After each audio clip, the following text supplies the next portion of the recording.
Tonight, efforts to clean up and rebuild after Helene we're really seeing in the early stages. We thank you for joining us for the news at 5:30. I'm Vanessa Rufus. Helene's impacts being compared now with other horrific storms like Hurricane Katrina. It left behind damage North Carolina has not seen in a century.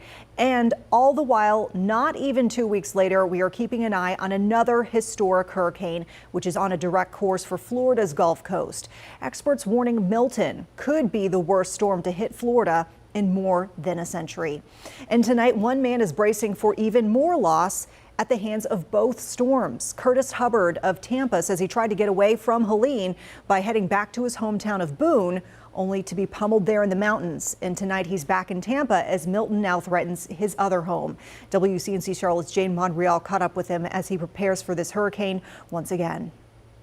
Road crews in Boone repaired Pinnacle Drive well enough in the last couple of days, just in time so Curtis Hubbard can drive down the mountain and keep driving to his house in Tampa. Curtis Hubbard is getting ready to hunker down again, this time back in the Sunshine State. Well, they're saying it's about 15 foot, and what we experienced last week was about 7 to 8 feet.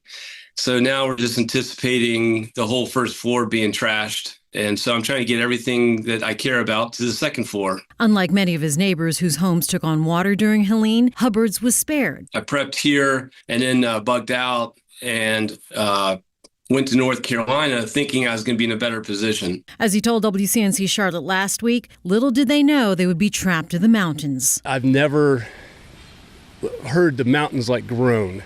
So I'm in this little cabin and you could hear this groaning, billowing during the storm, and then it would just be like the trees are rushing and everything else is. Now in a race against time, Hubbard just got back to Tampa late Monday night, at least comforted knowing that his friends and family are out of harm's way. All my neighbors are gone. There's nobody left here in my neighborhood. They all left. So I'm gonna hang around for one more day, and then probably if it stays like this, then bug out probably first thing tomorrow morning. And get to higher ground. The Special Forces veteran says his time in the military has prepared him for these kinds of situations, but it still has been a surreal couple of weeks. Hubbard says he plans on cleaning up after Milton and then will head back up to Boone. Back to you.